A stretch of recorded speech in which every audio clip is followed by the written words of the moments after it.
c'est comment le numérique change la vie hein, pour nous tous.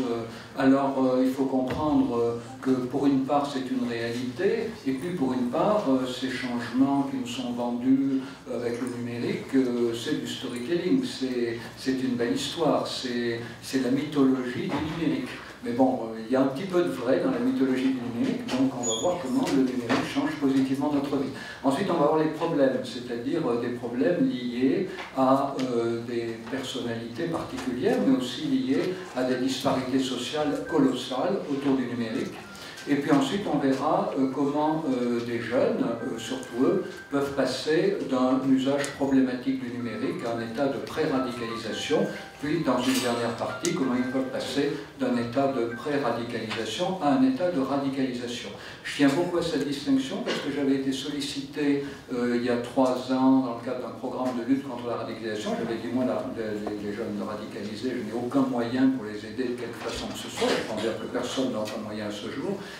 Ce qui ne veut pas dire qu'on n'en aura pas un jour, hein.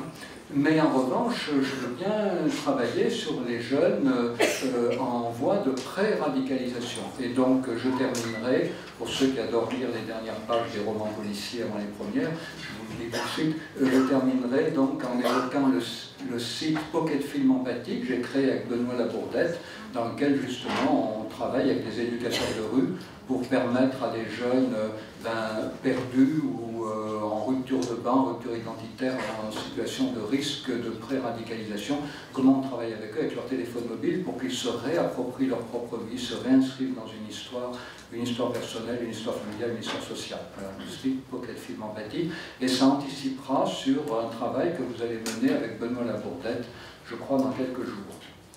Voilà, donc on commence par un petit tableau synthétique des évolutions. Il manque une machine, vous l'avez remarqué sans doute, après le smartphone, ce sera évidemment le chatbot, hein, et ceux qui s'inquiètent de la mainmise sur nos esprits par les smartphones, et notamment par les réseaux sociaux, vont avoir de bonnes raisons de s'inquiéter encore plus de la colonisation de notre esprit par les robots conversationnels, c'est-à-dire les chatbots. Toujours est-il que l'être humain a inventé le livre et la culture du livre et tout ce qui s'y rapporte pour augmenter ses capacités, et l'être humain a inventé de la même manière le numérique, tout ce qui se rapporte pour la même raison. Il y a eu des usages dévoyés du livre, il y a des usages dévoyés du numérique. Donc, vous inquiétez pas si je passe un peu vite, hein, mais encore une fois, vous aurez le PowerPoint. Donc, quand tout se passe bien, il y a de grandes révolutions, 4 au savoir, aux apprentissages, au fonctionnement psychique, il y a une sociabilité. Je vais les évoquer très vite pour aller très vite vers les difficultés, hein, c'est pour ça qu'on est ici. Voilà, le numérique modifie la relation au savoir, modèle Wikipédia. Alors, les industries ont été les premiers à énoncer la conséquence de ça. C'est une phrase que j'adore, c'est la fin de l'unité de commandement. Ça veut dire que grâce à Internet, chacun peut en savoir plus que son chef désigné. C'est une excellente nouvelle. Encore faut-il que le chef l'accepte. Ça, on y travaille, hein, voilà, dans les entreprises, dans les écoles, dans les familles, oui, avec le numérique. Chacun, s'il se passionne pour un sujet, peut trouver le matériel pour devenir plus informé, ce que plus de connaissances, ce que veut dire forcément plus de compétences, je crois déjà plus de connaissances sur un domaine précis où son chef est censé en savoir plus que lui. Vous voyez que ça entraîne beaucoup de conséquences en termes de collaboratif.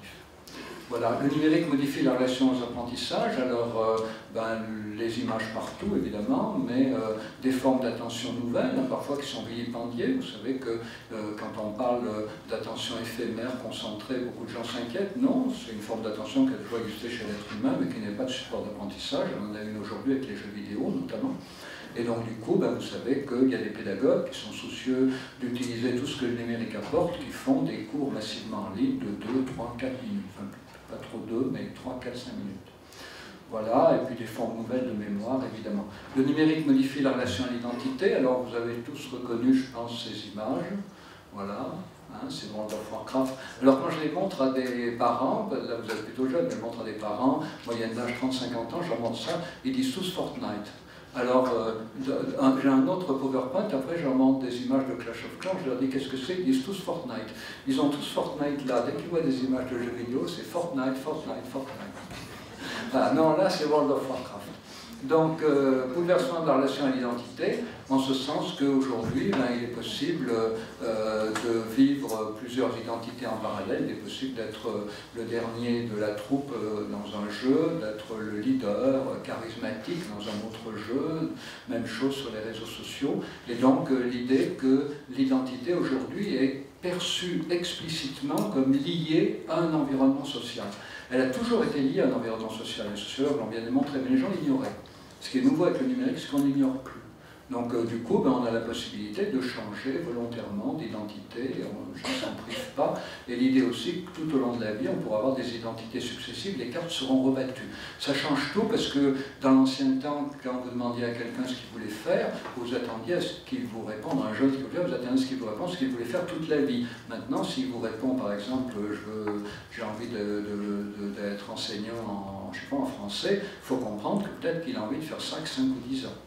Donc ça c'est très important de le comprendre. Et pour même aller un peu plus loin, quand j'ai fait une étude en psychiatrie, les personnalités qui savaient ce qu'elles voulaient étaient très valorisées, les personnalités flottantes, indécises étaient très dévalorisées. Aujourd'hui c'est le contraire, dans un marché de l'emploi qui évolue à une vitesse folle, des opportunités qui se présentent et qui parfois se présentent très peu de temps. Il vaut bien mieux avoir une personnalité un peu flottante, un peu indécise, prête à s'engager là où il y a une opportunité, même si elle ne se sent pas vraiment prête, il faut oser, c'est beaucoup mieux, même si on se fait passer un peu pour un opportuniste, c'est beaucoup mieux d'attendre qu'on nous propose exactement ce qu'on a envie de faire, parce que très probablement on ne nous le proposera jamais. Donc vous voyez, il y a même un changement de jugement de valeur, du point de vue psychologique, psychiatrique, sur les personnalités. Ce qui était considéré hier comme équilibré, considéré comme vieux con aujourd'hui, et ce qui était considéré comme un peu fumiste et à limite, est considéré comme bien adaptatif aujourd'hui. Voilà. Et puis le numérique modifie les liens et la sociabilité, et une seule chose, aujourd'hui vous savez que la sociabilité se construit par centre d'intérêt partagé. C'est pas parce que vous êtes à côté de quelqu'un, c'est pas parce que vous dormez avec quelqu'un, vous êtes quelqu'un, partagez le même toit quelqu'un, le même bureau que quelqu'un, vous allez forcément avoir une relation privilégiée avec cette personne, alors que dans l'ancien temps c'était le cas. Aujourd'hui les relations s'organisent par centre d'intérêt partagé via les outils numériques. Voilà, donc quand tout se passe bien, on a ça, qui nous est d'ailleurs largement vendu, en termes de collaboratif, d'associatif, voilà.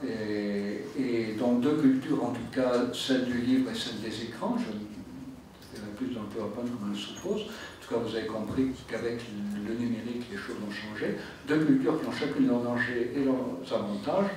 Alors, la culture du livre a un avantage. Des avantages. La culture du livre a un avantage énorme, mais vous allez voir que c'est un peu le fil rouge de ce que je vais vous dire bientôt, c'est qu'elle permet de s'approprier sa propre histoire. Dans les livres, il y a un avant, il y a un pendant, un après. Vous savez que ce qui a fait la fortune du livre, ce n'est pas les ouvrages de Spinoza ou de Hegel, ce qui a fait la fortune du livre, c'est l'invention du roman, de la narration. Les gens, qu'est-ce qui se vend le plus? C'est les romans. Qu'est-ce qui fait le gros chiffre des livres? C'est les romans. Et le roman, qu'est-ce que c'est? Le roman, c'est quelqu'un qui raconte une histoire, son histoire, ou l'histoire qui pourrait être la nôtre, et les gens qui lisent des romans s'habituent à penser leur propre histoire en d'autres termes, avec souvent plus de subtilité, plus de conscience de ce qui peut leur arriver. Le problème, c'est que cette culture du livre qui construit la narrativité, aujourd'hui, beaucoup de gens n'en profitent pas, parce que dans beaucoup de familles, on ne raconte plus d'histoires aux enfants, on ne leur lit plus des histoires, et ils ne lisent plus non plus de livres parce qu'ils sont fâchés avec les livres, parce que leurs parents sont fâchés avec les livres, souvent. Et donc, du coup, il va falloir développer cette compétence narrative autrement. Il y a un seul moyen, à mon avis, c'est d'inviter les gens à raconter des histoires, à raconter les films qu'ils voient, les séries télé qu'ils voient, les jeux vidéo auxquels ils jouent.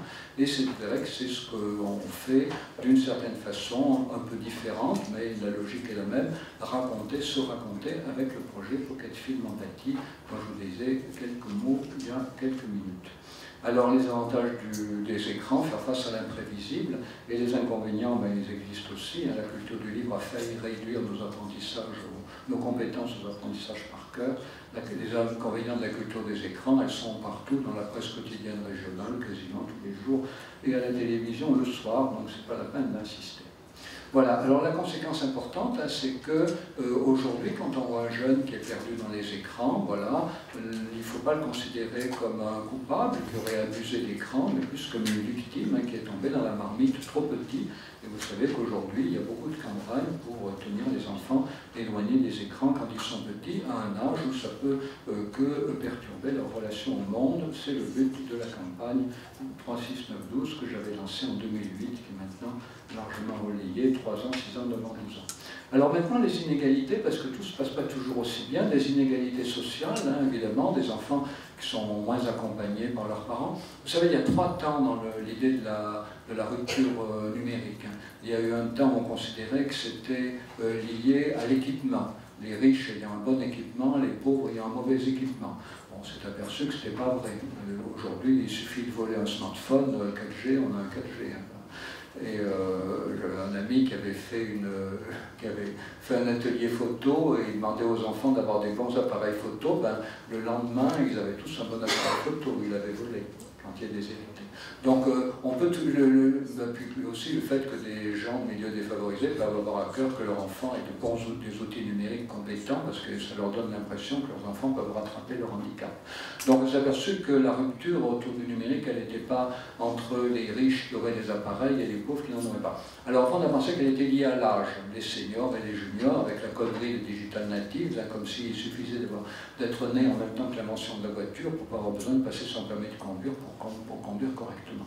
Donc on est aujourd'hui dans le 3e temps, on s'aperçoit que ce qui est important, c'est qu'il y ait des gens qui sont accompagnés dans la découverte du numérique, et ça peut être des jeunes, ça peut être des vieux, puis des gens qui ne sont pas accompagnés, et les inégalités sociales, effectivement, c'est le défaut d'accompagnement. Donc ce que je vous ai mis, ça correspond à des recherches relativement récentes, mais très importantes. Vous voyez, moins accompagnés dans la découverte des outils, dans l'utilisation des jeux vidéo, dans mettre des vidéos, mettre des photos sur Internet, et moins accompagnés pour découvrir le droit à l'intimité et le droit à l'image. Inégalité sociale importante, mais inégalité psychologique aussi, puisqu'il a été montré que si un enfant est en souffrance à 6, 7, 8, 9 ans, avant d'avoir un smartphone, eh bien l'utilisation qu'il fera de son smartphone sera beaucoup plus problématique que l'utilisation que peut en faire un enfant qui n'est pas en souffrance avant d'avoir son smartphone. Donc la manière dont un enfant va utiliser l'outil numérique, vous voyez, est liée à l'éducation qu'il aura reçue avant, l'accompagnement qu'il aura reçu avant. Alors avant l'inégalité sociale dans l'accompagnement quand l'outil numérique est là, et inégalité aussi dans l'avant, dans les enfants victimes de harcèlement, maltraitance, etc., parents en conflit, etc. Et donc du coup, risque d'utilisation beaucoup plus problématique du smartphone. Et ce qui est également montré, c'est que les enfants de milieux défavorisés ont un engagement particulier sur Internet, hein. C'est-à-dire que notamment au niveau des réseaux sociaux, peut-être on vous l'a dit ce matin, ils ont un réseau social quantitativement plus limité, difficulté. Alors, c'est en fait les réseaux sociaux sur Internet, dans la mythologie notamment de Facebook, hein, vous savez, c'est le film Social Network. Dans la mythologie Facebook est censé donner un réseau social à tous les gens de milieux défavorisés qui ne peuvent pas en avoir un par leur famille. Mais ça, c'est ce qu'on appelle du storytelling, c'est de la belle histoire, c'est de la mythologie. La réalité, c'est que les enfants issus de milieux favorisés qui peuvent avoir un réseau social du fait de leur environnement familial se construiront un réseau social sur Internet beaucoup plus riche que les enfants de milieux défavorisés qui n'ont pas de réseau social ou un réseau social pauvre ou limité aux mêmes compétences, aux mêmes professions du fait de leur origine familiale. Donc réseau social plus pauvre en numérique, plus homogène, moins de diversité en recrutement, centré souvent sur un langage plus pauvre, donc des échanges moins riches, et tentation de mettre en scène le corps, hein, notamment un corps plus ou moins dénudé, hein, pour pallier à la difficulté de trouver les mots pour dire ce qu'on a à dire, pour dire ce qu'on aurait envie de dire. Et puis risque aussi pour les enfants qui veulent rentrer dans des groupes où les modes d'échange sont différents, sans faire rejeter très vite, hein, et les communautés de jeux vidéo ont au fait de repérer des interlocuteurs qui entrent dans les groupes mais qui n'ont pas la manière d'y parler par laquelle on peut reconnaître les classes moyennes. Les classes moyennes se reconnaissent entre elles. Voilà. Alors ça, c'était donc les problèmes liés à des inégalités, mais il y a aussi des problèmes liés à la logique propre d'Internet. Parce que Internet est un espace formidable, voilà, d'espace socialisation, mais c'est aussi un espace extrêmement problématique. Alors, Internet fait peur pour de mauvaises raisons. Voilà, vous vous souvenez que, vous ne vous souvenez peut-être pas, mais grâce au PowerPoint que j'ai fait il y a quelques années, on peut s'en souvenir, lorsque la cause du djihadisme, de la conversion djihadiste d'un certain nombre de jeunes Français a été recherchée, tout de suite les gens ont dit c'est la faute à Internet, c'est la faute à Internet, c'est la faute à Internet. On s'est aperçu que c'était beaucoup plus compliqué, notamment les agents recruteurs, Angela Baena, qui à la sortie des écoles joue un rôle très très important, les psychologues présents nuit et jour sur certains réseaux sociaux pour répondre aux questions des jeunes, les psychologues des centres de consultation, des centres médico-psychologiques, des centres médico-psychopédagogiques, des DAS, ces psychologues-là, ben, ils ont un horaire de travail, ils ne travaillent pas la nuit, mais les psychologues des réseaux djihadistes travaillaient la nuit, et on s'est aperçu donc qu'il y a beaucoup d'autres raisons que la propagande sur Internet. Disposition personnelle, disponibilité des militants, agents recruteurs, etc. Donc il y a des mauvaises raisons pour lesquelles Internet peut faire peur, mais il y a des raisons réelles pour lesquelles Internet peut inquiéter. Alors on ne va pas toutes les voir, ne vous inquiétez pas, mais il faut quand même les citer. La cybercriminalité, on en parle beaucoup. Avec les fake news aussi, la surexposition de soi, les pratiques compulsives, surveillance généralisée, quiproquos, flamboyants. Donc, on va quand même parler plus précisément de la surexposition. Alors, dans 2001, j'ai proposé un mot, extimité, je vous en dis un mot, parce qu'il a eu un certain succès, on l'a beaucoup employé aujourd'hui et pas toujours bien précisé. Alors, pourquoi j'ai proposé ce mot d'extimité ? Certains d'entre vous se souviennent peut-être qu'en 2001, il y a eu une émission de télévision qui s'appelait Love Story, avec des jeunes adultes qui en fait se faisaient passer pour des ados, se comportaient comme des ados, c'était des jeunes adultes, plus de 18 ans. Et ces jeunes adultes étaient enfermés dans un espace, dans un studio de télévision. Et voilà, ils étaient filmés en permanence, puis tous les jours il y avait un petit résumé de ce qu'il y avait, de ce que la chaîne jugeait le plus intéressant à montrer. Et donc beaucoup de gens à l'époque ont dit mais ces jeunes ils sont très exhibitionnistes. Ah ben j'ai dit non, ils ne sont pas exhibitionnistes, parce que l'exhibitionnisme, on sait bien ce que c'est en psychiatrie. L'exhibitionniste ne montre que ce qu'il sait capable de provoquer la sidération de son interlocuteur. Et l'exhibitionniste jouit d'assister à cette sidération. Quand l'exhibitionniste montre une partie de son anatomie, il ne ferme pas les yeux, non, au contraire, il les ouvre grands pour voir l'effet produit. Or, il faut bien comprendre que ces jeunes qui pouvaient passer pour avoir des pratiques exhibitionnistes sur Internet n'avaient aucune idée de la manière dont ce qu'ils faisaient était reçu par les spectateurs, puisqu'ils n'étaient pas informés des réactions des spectateurs. Certains d'ailleurs qui sont sortis du fameux loft très étonnés que l'émission ait eu du succès, ils pensaient qu'elle n'en avait pas du tout. Donc on ne peut pas parler d'exhibitionnisme pour quelqu'un qui se montre sans avoir aucun feedback, aucun recul sur ce qu'il montre, il en sait rien. Et ça, je l'ai appelé l'extimité. L'extimité, c'est une prise de risque. C'est le fait de montrer des parties de soi jusque la garder intime, dans l'espoir qu'elles soient validées, reconnues, que les gens disent « Waouh, c'est bien ». Et alors si c'est le cas, alors ça ne vient pas forcément dans la seconde, hein, ça peut venir une semaine après, venir un mois après, une prise de risque, on ne sait pas, on est en attente. Mais en tout cas, l'idée, c'est que si c'est reconnu, eh bien, ça va augmenter l'estime de soi, ce que j'ai montré a de la valeur, je suis vachement content de l'apprendre, voilà, ça me remonte le moral. Et puis ça va augmenter mon réseau social avec le web 2.0. Bah tiens, j'ai 15 fans qui me disent que mes petits morceaux de musique que j'ai joués sur Internet, c'est vachement bien, j'en ai 15, 3 mois après, j'en ai 100. Alors évidemment, ça peut attirer des violentes attaques aussi. Mais le désir d'extimité, moi quand j'ai décrit, c'était par rapport à la télé. Et effectivement, un certain nombre de jeunes adultes qui étaient dans le loft sont sortis en ayant fait valoir des compétences qu'ils n'auraient jamais pu faire valoir dans leur famille. Donc vous voyez, le désir d'extimité a toujours existé, mais traditionnellement, il s'adressait aux proches physiques. Et justement, selon la logique que je vous disais d'Internet, et la possibilité de constituer des relations par centre d'intérêt partagé, possibilité de trouver via la télévision et aujourd'hui via Internet des gens intéressés. Donc, très important aujourd'hui, ce désir d'extrémité continue à mouvoir un certain nombre de jeunes à s'exposer sur Internet, mais avec le risque de se surexposer, parce que la tentation, c'est parfois d'en rajouter dans l'excès.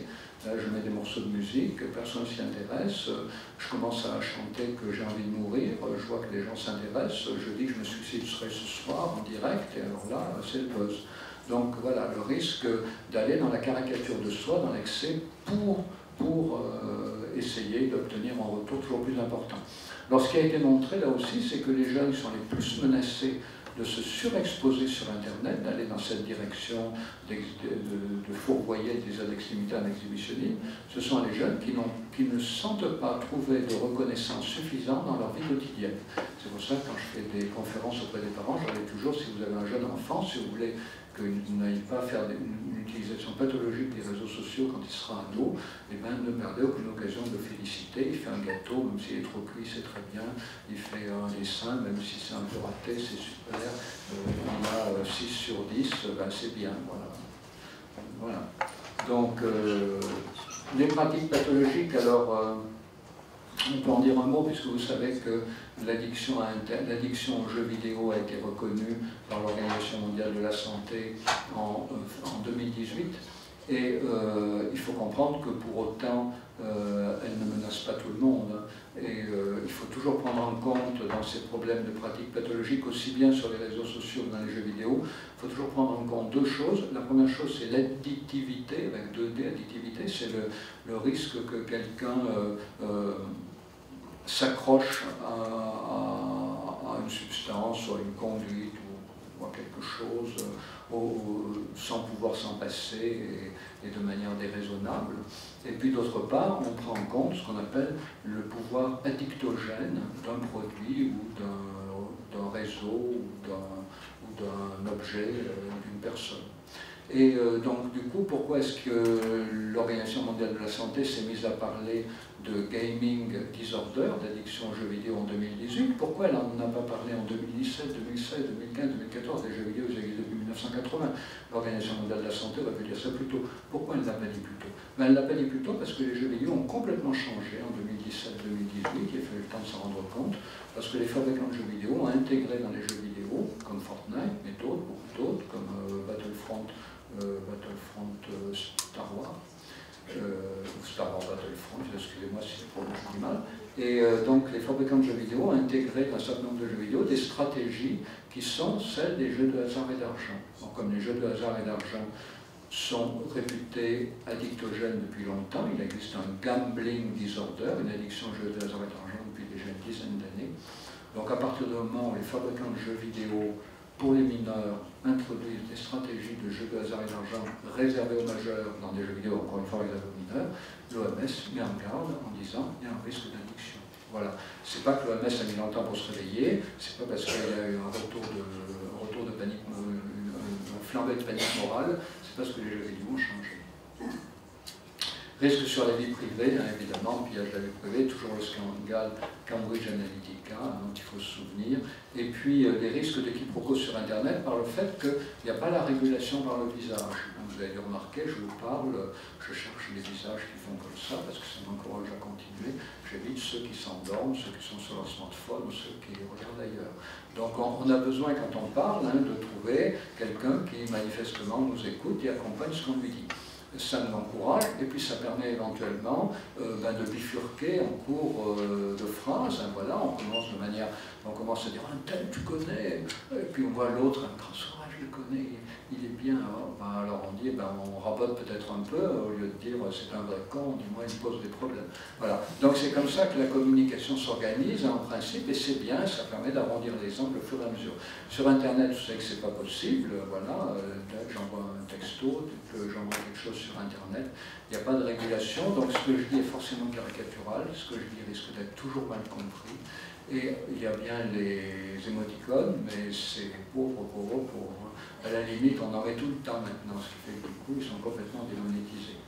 Dès qu'il y a un groupe sur Internet, souvent il n'est pas fermé, c'est normal, les groupes fermés on n'y accède pas, donc les groupes ouverts, vous avez dû voir, ça tourne en rond, et puis perdre des inhibitions de la vie sociale, voilà.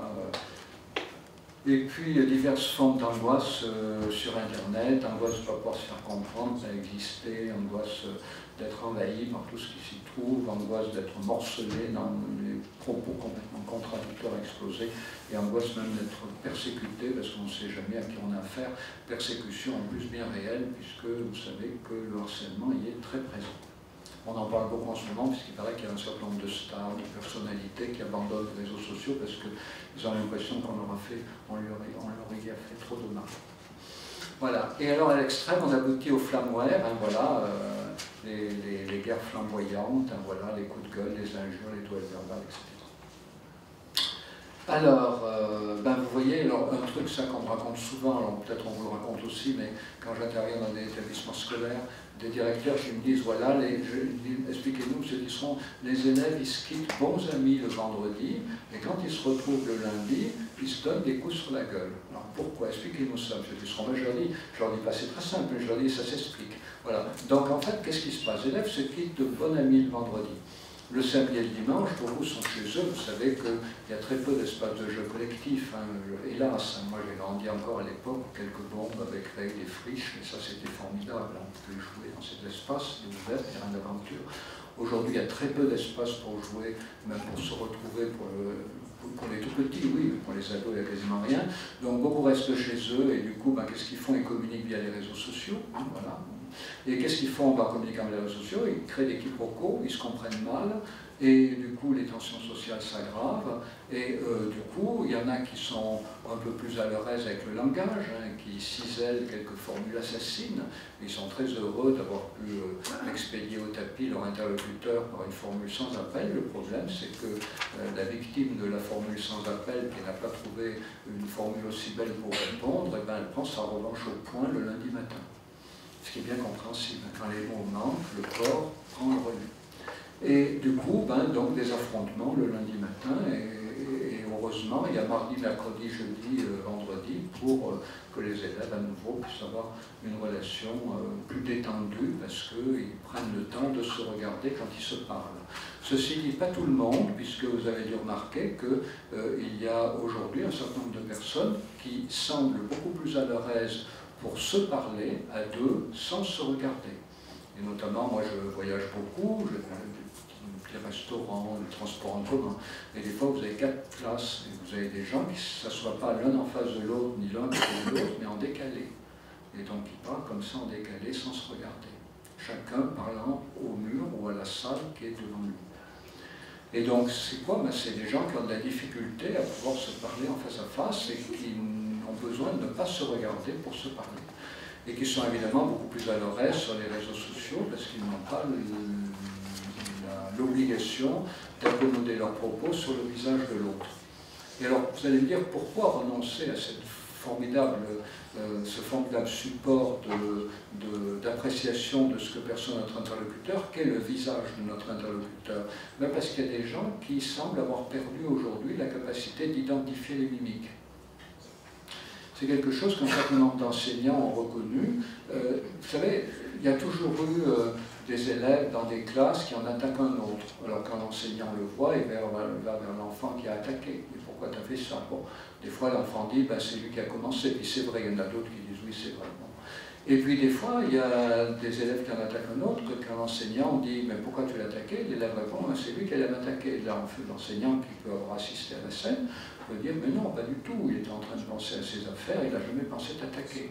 Et comme ça, l'idée est venue chez un certain nombre d'enseignants, on travaille là-dessus, qu'il y a des élèves qui n'arrivent pas à identifier la valeur, la signification des mimiques de leurs interlocuteurs.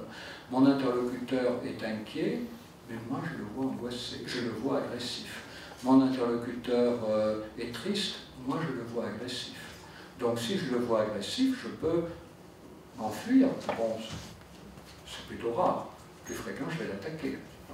Donc j'attaque un enfant qui est angoissé en croyant qu'il va m'attaquer, j'attaque un enfant qui est triste en croyant qu'il va m'attaquer, et donc du coup, aujourd'hui, on s'aperçoit qu'il y a un énorme problème d'identification des mimiques chez un certain nombre de jeunes, dû à quoi? Dû au fait que ces jeunes ont interagi. Alors, ils n'ont pas interagi beaucoup quand ils étaient petits, ils ont passé beaucoup de temps dans la télévision.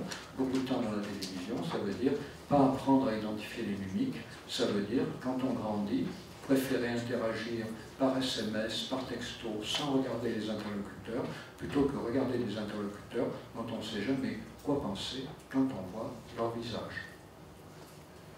Alors, à partir de là, ben, évidemment, il va falloir s'affronter aux quatre grandes jungles auxquelles sont confrontés les jeunes. La jungle des modèles économiques, prélèvement permanent des données personnelles, il faut les en informer. La jungle des réseaux sociaux, l'économie de l'attention, on en parle tellement que ce n'est pas la peine d'insister. Mais il faut savoir que l'économie de l'attention, elle est en passe d'être prise en relais par une autre forme d'économie qui sera l'économie de la confidence, avec les chatbots qui sont en préparation. Chatbots qui nous poseront des questions très gentilles, etc. C'est un truc que vous ne comprenez pas sur le PowerPoint, vous me dites tout de suite, parce que si après vous posez la question dans un quart d'heure, il faudra rechercher le PowerPoint. Donc c'est un truc que vous ne comprenez pas, vous me dites tout de suite. Non, ça va? Non, parce que je ne peux pas lire tout ce qui est sur le PowerPoint pour expliciter, donc c'est un truc que vous ne comprenez pas. Voilà, la jungle des modèles sexuels contraignants. Alors il faut comprendre que... Oui, pardon. C'est quoi des chatbots? Les chatbots, d'accord. Alors, les chatbots, c'est ce qu'on appelle les robots conversationnels. Dès que vous entendez bot, ça veut dire robot. Sex bot, c'est robot sexuel. Chat, c'est chatter, donc c'est discuter. Et donc chatbot, c'est robot de discussion, donc robot conversationnel. Cobot, bot, robot, collaboration. Cobot, robot collaboratif. C'est Siri. C'est Siri. Voilà, c'est Siri qui vous parle. Mais Siri est un brouillon des chatbots à venir qui sont en préparation. Ben oui, alors, il faut donner l'exemple. Alors Alexa, vous avez Google Duplex, vous avez le cylindre, Alexa, c'est Amazon, vous avez Google Duplex.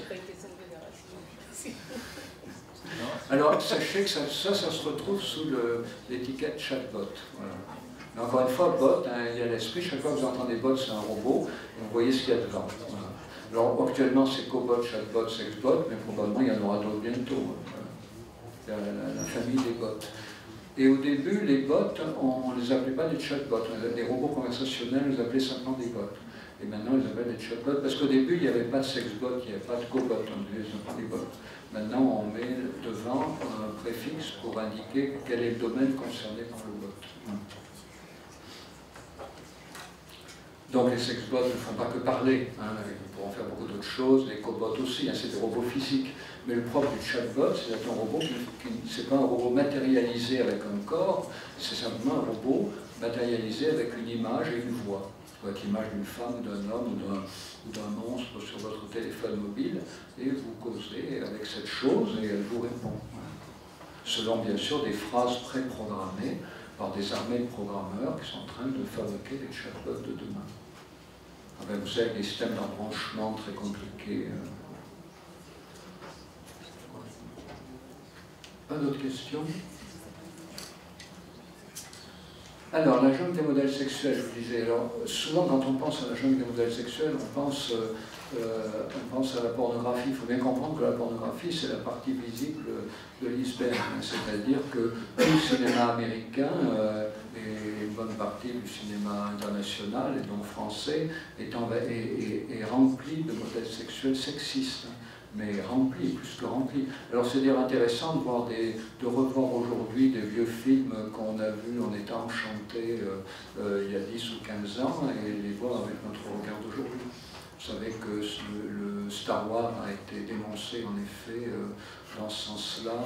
Moi j'ai vu récemment La rivière sans retour, qui est un film qui est montré aux enfants mais qui est abominablement sexiste. Les modèles sexistes sont omniprésents dans le cinéma américain et ça transpire de partout.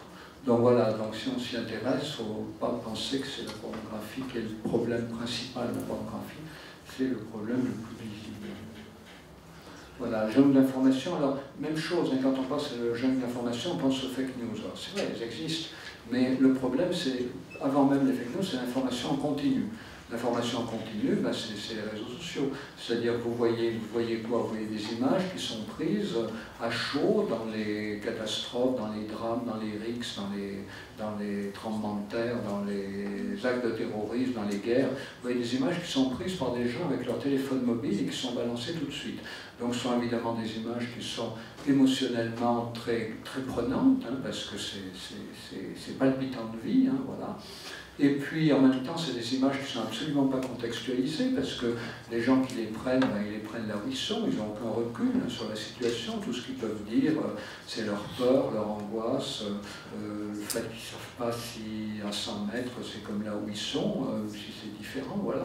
Donc du coup, pas de contextualisation, et en plus des images dans lesquelles il n'y a évidemment aucun moyen possible. Si vous avez envie de venir en aide à ces malheureux, il n'y a aucun moyen possible.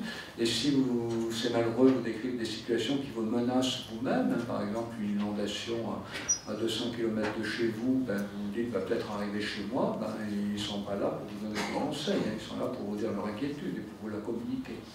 Donc ça veut dire que dès qu'on est sur l'information continue, on est saturé d'informations extrêmement émotionnelles, sans recul cognitif et sans aucun moyen de pouvoir manifester quelques sentiments d'entraide ou de solidarité qu'on pourrait ressentir.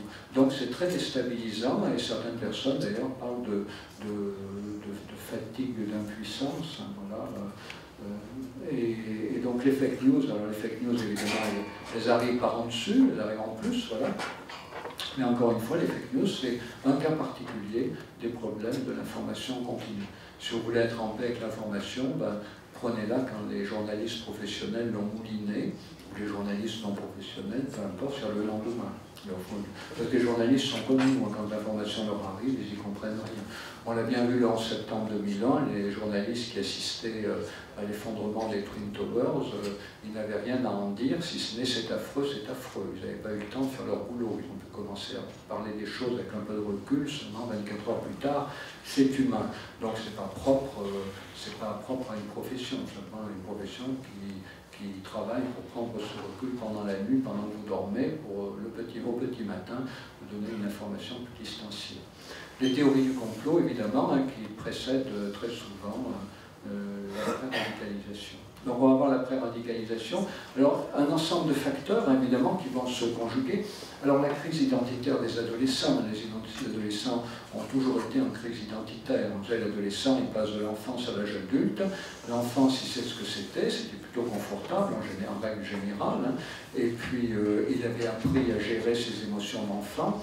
Et vous savez sans doute qu'à l'adolescence, ben, avec la poussée pubertaire, avec les hormones, l'enfant va tout d'un coup découvrir des émotions sexuelles, mais aussi agressives, extrêmement violentes. Et hélas, la maturation cérébrale s'organise à l'adolescence de telle façon que les émotions des adultes sont perçues avant que l'adolescent n'ait les moyens neuronaux, même pas psychologiques, neuronaux, de pouvoir contrôler ses émotions. Ça veut dire qu'entre la 5e et la seconde, la 5e et la 3e, ou la 6e et la 3e, il y a une période, pendant la période de toutes les conneries. C'est-à-dire que les adolescents ont l'imagination pour faire des trucs incroyables, et ils ont la passion de les faire, des émotions très fortes pour les faire, et en même temps pas les moyens mentaux de s'empêcher de les faire. Avec en plus ce qu'on appelle une hypersensibilité socio-émotionnelle, c'est-à-dire qu'un adolescent à la rigueur peut s'empêcher de faire quelque chose qu'il sait être dangereux si un seul camarade le lui demande.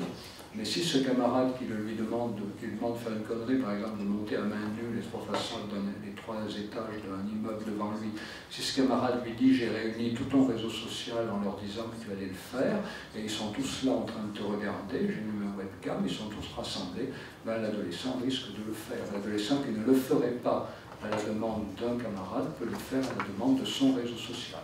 C'est ce qu'on appelle l'hypersensibilité socio-émotionnelle. Donc à l'adolescence, l'angoisse de ce que sera le lendemain, est-ce que j'aurai un boulot, comment gérer l'autre sexe, comment gérer le mien, est-ce que j'ai bien le bon, voilà, le sexe et le genre, voilà. Et puis la difficulté de contrôler les émotions pour des raisons neuronales, et puis l'hypersensibilité émotionnelle pour des raisons neuronales. Ça fait beaucoup. Si Si en plus vous y ajoutez une crise économique, hein, avec des parents ou des frères ou des sœurs qui ont passé des diplômes et qui n'ont pas de boulot, si en plus vous y ajoutez une crise idéologique à laquelle on assiste bien en ce moment, ben voilà, la société dans laquelle nous vivons n'est pas celle que nous voulons, laquelle nous voulons. Compliqué, hein, il y a pas trop d'alternatives et surtout d'alternatives crédibles.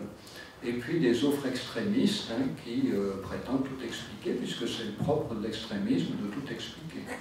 Dès que quelqu'un, ça c'est très important, dès que vous discutez avec quelqu'un, et en discutant avec lui, vous vous dites « Ah, ça, c'est formidable de discuter avec toi, j'ai tout compris. » Ah, vous pouvez être sûr que vous avez tout faux.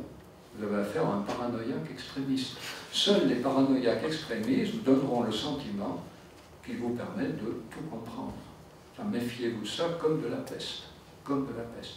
C'est le premier signe d'engagement dans une pensée extrémiste. Le sentiment en pensant, mais c'est bien sûr, tout est relié, j'ai tout compris, tout fait partie d'un grand ensemble. Mais allez voir les théories du complot, elles fonctionnent toutes sur ce modèle-là. Hein. Le réchauffement climatique, les extraterrestres, la construction des pyramides, l'invention du numérique, les robots, je sais pas moi, tout. Toutes les théories extrémistes, et notamment complotistes, sont des théories qui sont faites pour vous donner l'impression, enfin, d'avoir tout compris, d'avoir relié ensemble tous les petits bouts dont vous ne saviez pas que faire jusque-là. Gardez une pensée morcelée. Ne cherchez pas à croire que vous pourriez tout rassembler. Ça, c'est le début de la fin. Alors, une crise identitaire donc, qui a toujours existé chez l'adolescent, voilà ce qui est nouveau. Je l'ai évoqué, une difficulté d'accommoder le visage d'autrui, des familles qui ont vécu des ruptures culturelles, des silences, mais on dit c'est très compliqué pour certains enfants de construire leur histoire familiale s'il y a des grands silences sur l'histoire familiale. Bon, difficulté de se construire, penser sa propre histoire comme un continuum inséré dans un ensemble familial et social. Voilà. Et donc, glissement de la pré-radicalisation à la radicalisation, c'est la bande religieuse, hein, souvent, qui va faire la jonction. On dit aux jeunes qui entendent bande, ben, va rejoindre une bande d'un nouveau genre, voilà, noble, altruiste, au service de valeurs transcendantes, religieuses, etc. Alors, la transcendance, c'est la super théorie du complot. Hein. Parce qu'encore la théorie du complot, vous pouvez commencer à chercher des failles. Mais si c'est soudé, si c'est validé, si c'est estampillé par la transcendance, vous savez, dans la religion chrétienne, je crois parce que c'est absurde, un credo, quia absurdum, Saint-Augustin, un grand saint du christianisme. Donc il n'y a plus rien à comprendre. À partir du moment où le complot est soudé, enfin le théorie du complot est validé par la transcendance, il n'y a plus rien à comprendre. Des préceptes religieux rigides, voilà. Alors une personnalité rigide va évidemment glisser vers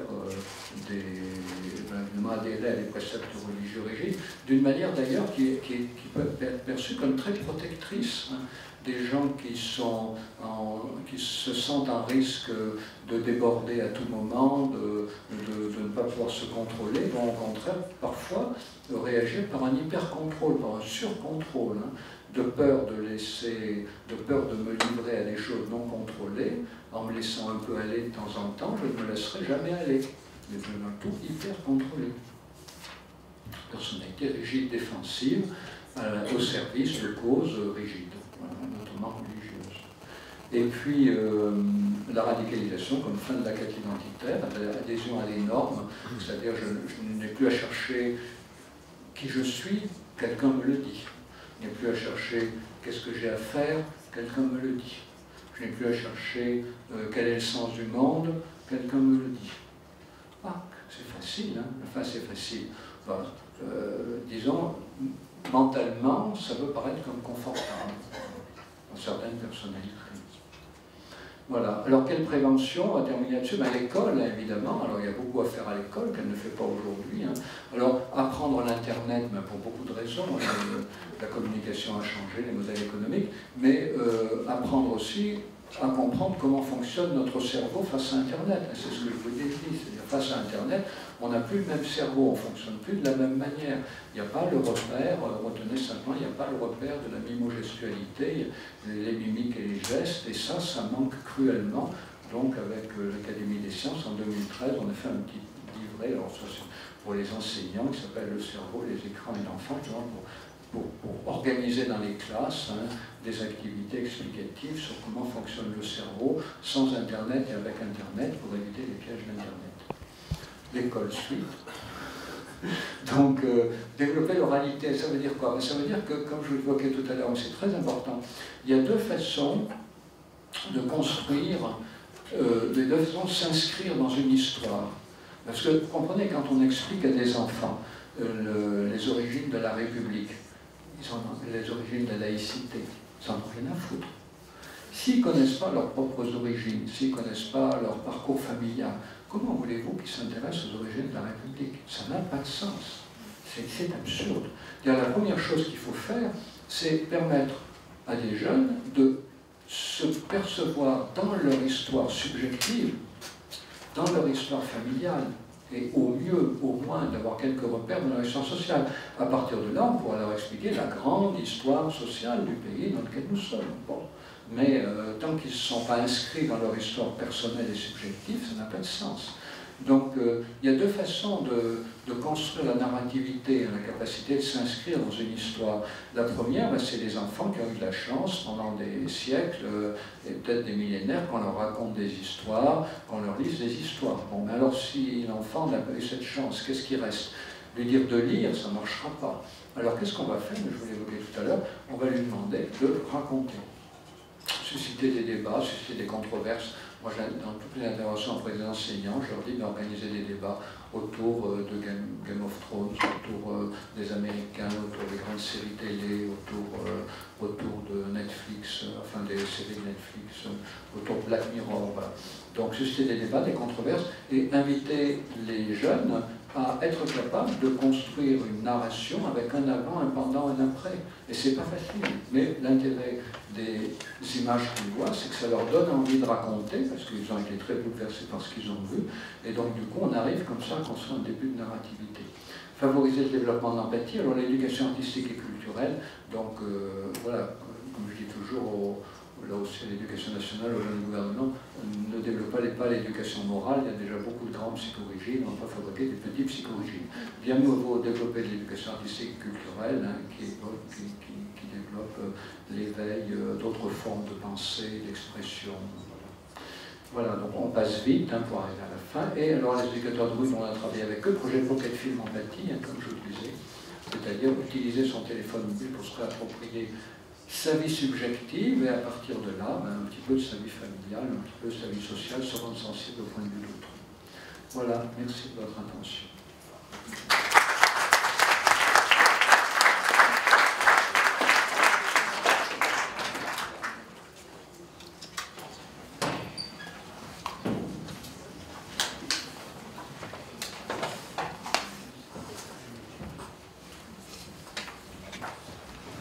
Alors, moment des questions.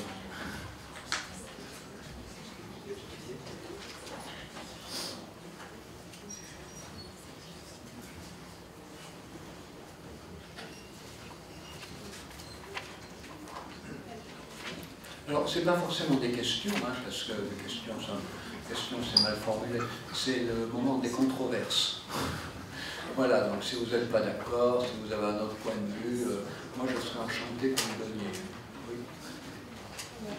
Par une observation personnelle, j'ai des enfants 6 et 9 qui regardent les écrans, et je fais un constat qu'apparemment d'autres parents le font sur la question du rapport à la frustration. C'est-à-dire que souvent, après avoir regardé 2-3 dessins animés, avoir joué un petit peu pour mon exemple personnel, les enfants regardent le week-end et 2 fois exceptionnellement dans la semaine. On essaie de tenir quelque chose un peu par rapport à ça, ce que vous disiez dans l'accompagnement, et on remarque qu'il y a une histoire par rapport à la frustration, de ne pas supporter ensuite que les choses ne se déroulent pas comme ils voudraient, aussi facilement peut-être qu'avec l'écran. Et quand j'en discute avec des maîtres d'école, ils me disent que le lundi, souvent aussi, il y a un rapport à une forme de non-acceptation de la frustration. Enfin, on n'accepte pas, moins facilement en tout cas, la frustration. Oui, alors les enfants ont toujours eu de la difficulté à accepter la frustration, les adultes aussi. Donc il n'y a aucune étude qui montre qu'aujourd'hui les enfants ont plus de difficultés qu'hier, parce qu'on n'a pas d'études comparatives. Donc on pourrait faire une étude au jour d'aujourd'hui, montrer que les enfants, je ne sais pas, avec un certain pourcentage, une certaine durée d'écran, on a peine avec la frustration, mais ça ne serait pas utile, parce que ça serait utile pour dans 20 ans, mais ça ne serait pas utile pour aujourd'hui, on n'a pas de bonne comparaison. En revanche, ce que je peux répondre à votre remarque, c'est qu'il ne faudrait jamais mettre un jeune enfant devant un écran sans lui fixer une durée. C'est-à-dire lui dire, voilà, regarde, c'est 17h, à 17h30 on arrête, et puis à 17h20, lui dire, regarde, c'est dans 10 minutes. De manière à lui apprendre à attendre, parce que s'il veut s'y mettre à 3h de l'après-midi, non, on t'avait dit que c'était à 5h, et puis faire en sorte que les choses s'arrêtent tranquillement quand le programme est fini. Aujourd'hui, les machines, Netflix, les chaînes dites pour enfants, la télé, c'est des machines à décerveler, c'est-à-dire que les programmes se succèdent, Netflix pour les adultes, hein, je veux dire, les programmes se succèdent de telle façon qu'il n'y a jamais de pause, il n'y a jamais de scansion. Donc c'est pour ça que je dis toujours, si vous avez des enfants, préférez les DVD, voilà, parce que les programmes sont en durée limitée, on sait combien de temps ça va durer, alors on permet à l'enfant de regarder plusieurs fois les mêmes programmes, il sait combien de temps ça dure. Le DVD peut être structurant, alors que les chaînes en continu, enfin ou les plateformes en continu sont très déstructurantes, indépendamment même des contenus qu'on y trouve, qui sont rarement adaptés, quoi qu'en disent les fabricants, mais ils sont déstructurants, ils ne sont pas adaptés, ils sont souvent trop colorés, trop rapides, etc. Donc, mais en plus, sans arrêt, quoi, sans scansion. C'est le patron de Netflix disait, ça c'est intéressant, le patron de Netflix disait il y a un an, mon seul ennemi, c'est le sommeil des gens. Mon seul ennemi, c'est le sommeil des gens. Si les gens pouvaient ne plus dormir, ils pourraient regarder Netflix plus longtemps. C'est vrai, Netflix est fait pour quand on est devant, ça ne s'arrête jamais. Mais le patron de Netflix a changé d'avis. Maintenant, il dit, mon principal ennemi, c'est Fortnite.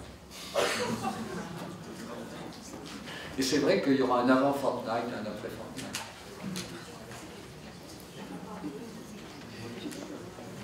Monsieur, vous voulez... Ah. Pour savoir finalement, vous, votre avis, on a abordé la question des violences, est-ce qu'elles sont plus importantes aujourd'hui qu'auparavant, le regard en tant que médecin sur le numérique dans notre quotidien aujourd'hui, aussi bien auprès des enfants, des jeunes et des adultes, est-ce qu'il a changé complètement, selon vous, les rapports sociaux? Rapport à la violence. Les rapports sociaux, c'est-à-dire que... Ah ben oui, complètement. Et excusez-moi, je poursuis, si justement on corrèle effectivement ces changements aux critères d'évaluation scolaire, de difficultés intrafamiliales, etc. etc. Alors, c'est la grande question. Aux États-Unis, vous avez deux figures. Donc, on parle toujours des États-Unis. Pourquoi? Parce qu'il faut comprendre qu'aux États-Unis, il y a beaucoup de grandes entreprises qui se délocalisent et qui font des bénéfices qui ne payent pas d'impôts. Et en contrepartie, ces entreprises se rachètent une bonne conscience en créant beaucoup de bourses. Ce qui fait qu'aux États-Unis, tous les chercheurs peuvent trouver de l'argent. Et donc, ce qui fait qu'aux États-Unis, il y a beaucoup de recherches. Alors qu'en France, quand on veut faire une recherche, on ne trouve jamais d'argent. Les entreprises payent leurs impôts et ne donnent pas de sous aux chercheurs. Donc voilà, donc du coup, beaucoup de recherches aux États-Unis à cause de leur système économique. Et donc aux États-Unis, il y a deux grandes figures autour de cette question. C'est Sonia Livingstone d'un côté, Jean Twenge d'un autre côté. Donc pour Sonia Livingstone, l'utilisation des outils numériques est massivement positive. Et d'ailleurs, il y a un rapport de l'UNICEF qui est paru en 2018, je vous conseille de le lire, ça vous intéresse, ça s'appelle Génération connectée, je crois, Jeunesse connectée, donc vous tapez UNICEF, hein, vous trouverez, et vous trouverez énormément d'études montrant que l'utilisation par les jeunes des outils numériques est globalement, enfin comment dire, statistiquement favorable. Ceci dit, il y a les exceptions que je vous ai dites. Hein. Le rapport de l'UNICEF ne les mentionne pas, mais depuis, puisqu'on est en février, j'ai lu ces études que je vous ai évoquées. On sait maintenant que ceux qui ne font pas un bon usage des outils numériques, parce que l'UNICEF reconnaît qu'il y en a une certaine proportion, c'est ceux qui sont en situation sociale précaire ou en difficulté psychologique avant même d'accéder aux outils numériques. Donc ce que je vous ai dit complète le rapport de l'UNICEF. Donc ça c'est plutôt tendance Sonia Livingstone. Et puis enfin vous avez tendance Jean Twenge, et donc D-W-E-N-G-E, et donc ça nous intéresse. Jean Twenge a publié un bouquin dont j'ai fait la postface aux éditions Martinga, qui s'appelle IGEN, ou Génération Internet. Et Jean Twenge a fait un travail formidable pour montrer comment les jeunes aujourd'hui, alors à partir de, elle n'a rien inventé, elle a pris 3 bases de données américaines faites par l'État, les États fédéraux, par l'État fédéral. Et du coup, en travers de ces 3 bases de données, elle a montré que les jeunes aujourd'hui fonctionnent très différemment de leurs grands frères, grandes sœurs, à la fois dans le domaine de la famille, de la politique, du sexe, du regard porté sur la différence, sur la manière d'anticiper l'avenir, la manière de se déplacer, le regard porté sur la voiture, voilà, tout est différent. Donc, et le problème de Jean Twenge, c'est que dès qu'elle trouve quelque chose qui ne va pas, c'est-à-dire notamment plus de tendances dépressives actuellement dans la jeunesse américaine et plus de tendances suicidaires, notamment chez les filles, elle dit tout de suite c'est la faute au smartphone. Et donc justement, dans ma postface, je dis bien ce qu'elle dit sur l'évolution, c'est pas discutable, mais ce qu'elle dit sur incriminer le smartphone, elle ne le démontre jamais. Voilà. Donc pour répondre à votre question, on sait qu'il y a des changements considérables aujourd'hui, et je trouve que c'est un des aspects très positifs du travail de Jean Twenge, c'est de montrer bien par l'étude comparée de ces 3 études successives, mais on ne sait pas quelle place y prennent les outils numériques. Voilà. Enfin, on sait quelle place les outils numériques y prennent, mais on ne sait pas si cette place est plutôt positive, plutôt négative. Il y a les 2 tendances, probablement c'est les 2. C'est pour ça que j'ai beaucoup insisté sur les disparités, enfin peut-être pas assez, mais on allait vite, disparités sociales et disparités psychologiques, parce que je crois que c'est ça qui tient la clé. C'est-à-dire massivement, beaucoup de jeunes font un bon usage des outils numériques, mais il y en a qui en font un très mauvais usage, et hélas, c'est ce qu'on voit. Quand je dis on, c'est pas seulement vous, c'est aussi moi en psychiatrie, en psychologie. C'est pour ça que quand on met dans la même pièce un sociologue et un psychologue sur le numérique, le sociologue dit bon usage massif, statistiquement dit, et le psychologue dit ça va pas, monsieur le sociologue, je ne vois que des gens qui vont mal avec le numérique. Ben oui, mais c'est son boulot, au psychiatre, au psychologue, de voir des gens qui vont mal. Donc il ne faut pas s'en étonner. Oui. Donc oui, la plupart en font un bon usage, certains en font un usage très problématique, et c'est cela qu'on voit. Voilà. Mais ça prouve en tout cas qu'on peut en faire un bon usage, statistiquement.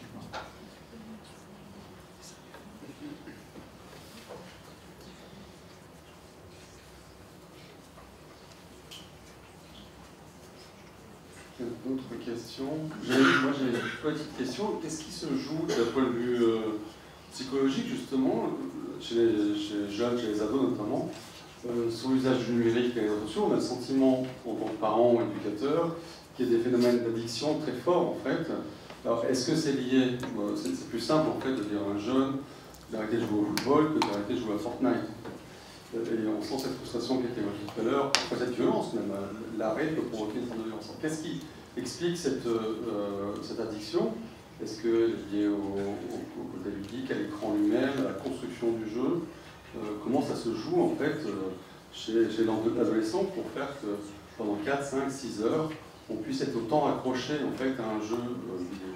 Ouais. Alors c'est multifactoriel. Voilà. Alors tout d'abord, il faut savoir que l'addiction aux écrans, pour la communauté scientifique, n'existe pas. Et on en parle beaucoup dans le grand public, les journalistes en parlent, certains hommes politiques en parlent, hélas, ils devraient être mieux informés.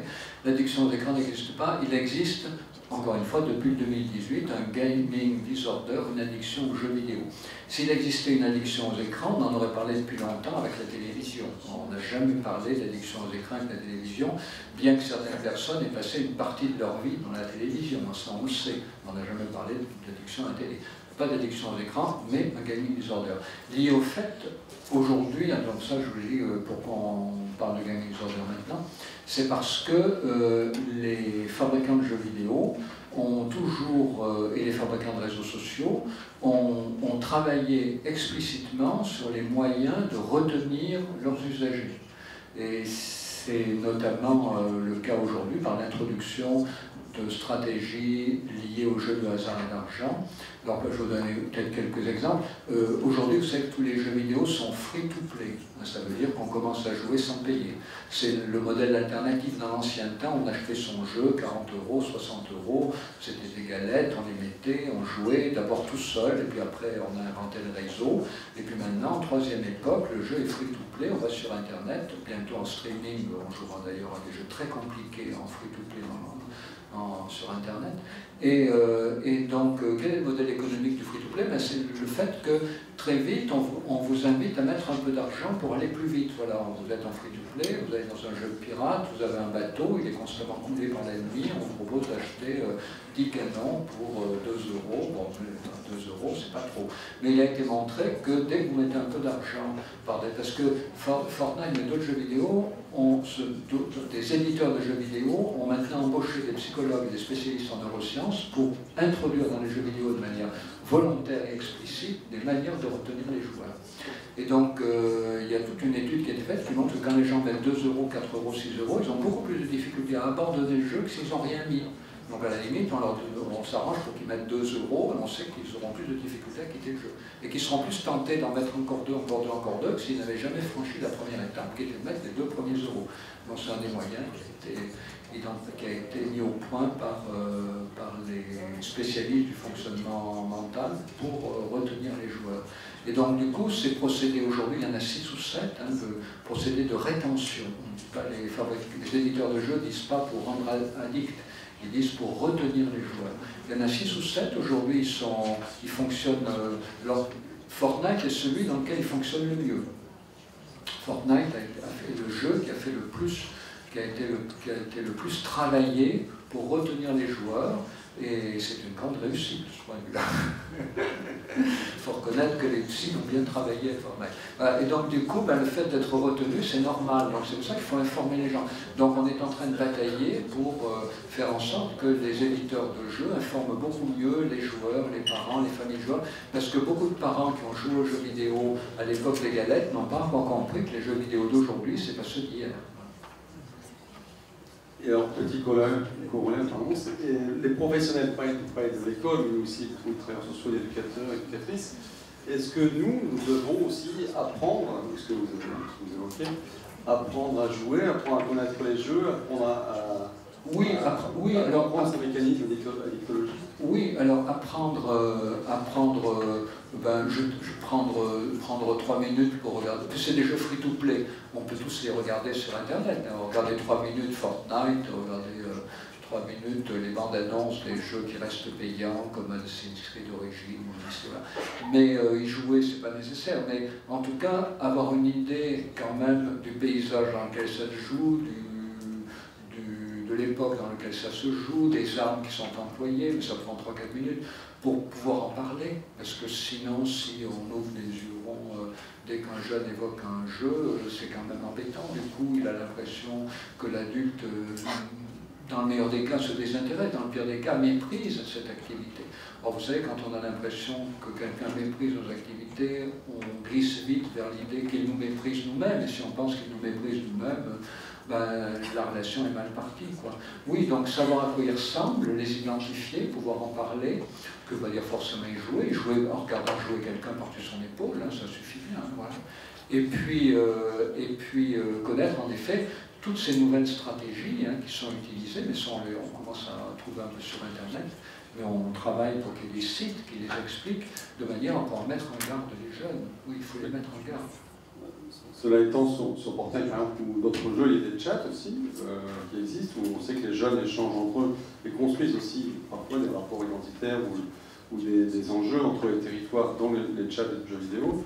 Et si nous n'y sommes pas présents, ça devient invisible en fait pour l'adulte, que ce soit dans le cadre familial ou éducatif. Oui, alors vous savez, il y a des éducateurs maintenant qui s'investissent sur les réseaux sociaux avec l'idée que l'équivalent des rues du début du XXe siècle sont aujourd'hui les autoroutes de l'information. Voilà. Donc il y a des jeunes qui errent comme ils pouvaient errer hier dans des terrains vagues. Donc il y a des éducateurs qui s'investissent sur les réseaux sociaux avec des règles éthiques d'ailleurs assez fortes au niveau des espaces dans lesquels aller ou ne pas aller, des échanges à avoir. Et puis vous avez aussi des personnes ressources, comme les promeneurs du net ou les ambassadeurs du net, qui ne sont pas suffisamment connus. Ils font un travail absolument formidable. Donc il commence à y avoir heureusement des vigies, je sais pas comment les appeler, des centres d'information, voilà, des personnes ressources, il faut essayer d'utiliser le plus possible. Mais il faut aussi créer une réciprocité. Alors, je ne sais pas où vous en êtes par rapport au numérique ou par rapport aux jeunes que vous voyez, mais pour les enseignants c'est simple, ils ont des classes. Alors je leur dis toujours, visiblement je leur demande des jeux vidéo, mais il n'y en a aucun qui connaît rien. Alors je leur dis toujours, bon écoutez, vous ne connaissez pas les jeux vidéo, mais bon c'est pas grave. En revanche, des fois, si vous en entendez parler, c'est mieux d'être un peu au courant. Alors ce que je leur propose, je leur dis, voilà, quand vous vous présentez à vos élèves en début d'année, vous dites, je suis monsieur machin, je suis madame truc, je vais essayer de vous enseigner la physique, la littérature, la poésie, tout ce que vous voulez, la géographie. Mais je dis aux enseignants, dites, moi il y a un domaine où je ne suis pas du tout compétent, j'aimerais quand même y comprendre un peu, c'est les réseaux sociaux, c'est les jeux vidéo. Donc est-ce qu'il y a quelqu'un parmi vous qui pourrait m'informer quand j'en ai besoin, répondre à mes questions? En d'autres termes, je propose aux enseignants de se choisir un coach numérique. Et il faut que la relation soit réciproque. C'est-à-dire qu'il ne faut pas aller vers les jeunes en disant, mon vieux, tu sais, il y a des dangers qui te menacent, parce que des fois, il y en a qui les connaissent mieux que nous. Donc, non, il faut établir cette réciprocité en disant, mais il y a des trucs que je connais, des trucs que je ne connais pas, sans doute il y a des trucs que tu connais mieux que moi. Donc, voilà, choisir un coach numérique quand on est enseignant, et en tout cas, vous ouvrez vos oreilles à tout ce qu'ils peuvent vous apprendre, parce qu'il y en a qui sont beaucoup plus au courant que nous sur beaucoup de choses. Bon, et ça, c'est la première chose que je vous disais, c'est la conséquence d'Internet. Avec Internet, chacun pense avoir plus que son chef désigné. Donc, quel que soit votre domaine, attendez-vous à trouver un jour quelqu'un qui en saura plus que vous. Ça, vous savez, c'est la grande blessure des médecins, c'est qu'ils ne reçoivent plus dans leur bureau des gens qui ont des symptômes, ils reçoivent dans leur bureau des gens qui ont un diagnostic bien mieux fait que ce qu'ils ne pourraient le faire eux-mêmes, parce que ce sont des gens qui sont allés sur des réseaux entièrement consacrés à leurs symptômes et à leurs maladies, ils connaissent parfaitement. Donc voilà, dans tous les métiers, il faut s'attendre à trouver des gens qui en savent plus que nous sur le domaine où on est censé les aider. Voilà, il faut être à leur écoute. Mais cette réciprocité, elle est vraiment une clé du changement. Dès que vous admettez la réciprocité, c'est pas la symétrie, on n'est pas symétrique. C'est une réciprocité possible. L'entraide va beaucoup plus vite. L'aide que vous pouvez apporter passe beaucoup mieux si elle s'adresse à quelqu'un dont vous reconnaissez qu'il peut, lui, vous apporter une aide. Ce qui est terrible, c'est d'apporter une aide à quelqu'un, mais quand la personne qui vous dit « merci, qu'est-ce que je peux faire pour vous ?» vous dites « oh, rien, mon brave, j'ai tout ce qu'il me faut. » Tout ce qu'il faut, parce qu'on a un coup de la tête un jour. Ils ont raison. Oui. Une dernière question. Oui, bonjour. Je vous écoutais avec attention, et notamment il y a un passage qui m'intéressait sur la question de l'histoire du pays d'accueil par rapport à l'histoire du pays d'origine et par rapport à la question aussi de l'histoire familiale et de l'histoire personnelle. Et vous disiez de manière assez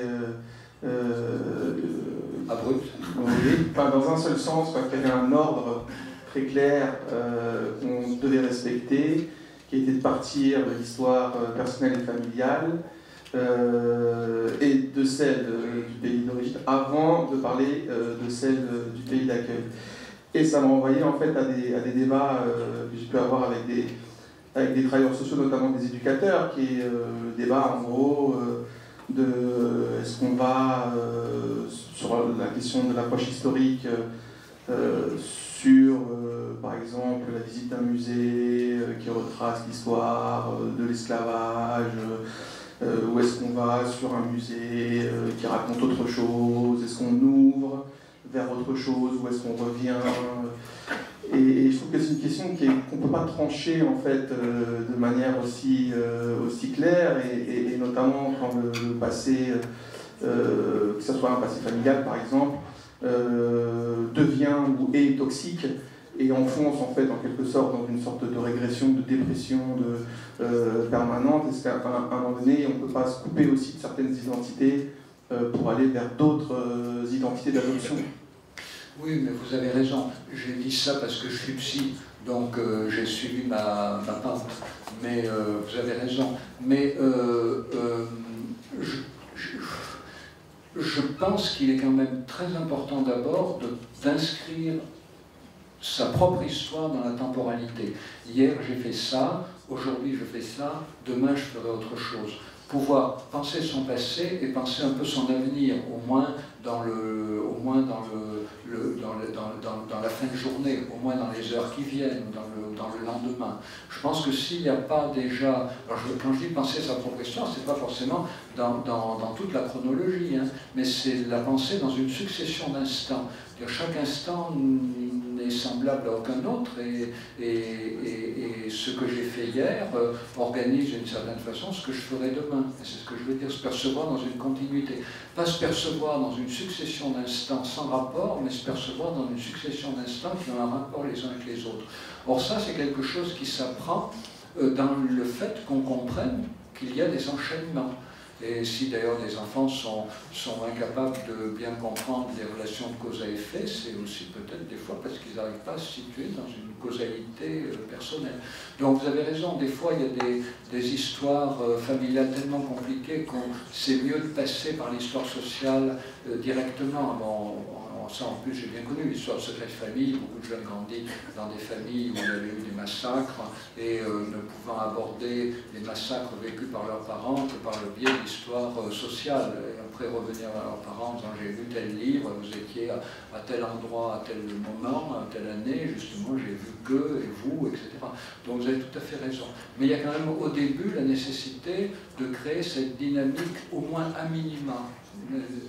Mais qui correspond au développement du jeune enfant, hein, qui dès l'âge de 5 ans, 6 ans, en principe, est capable de penser une petite histoire, ou même dès l'âge de 3-4 ans, d'abord l'enfant pense une situation, et il faut tirer un peu vers le futur, c'est plus facile, puis éventuellement tirer un peu vers le passé. Voilà. Et ça doit s'apprendre. Mais après, quand l'enfant est inscrit là-dedans, vous avez raison, des fois c'est plus facile de passer par l'histoire sociale avant l'histoire familiale. Voilà. Mais il faut déjà qu'il y ait l'inscription dans un début d'histoire personnelle.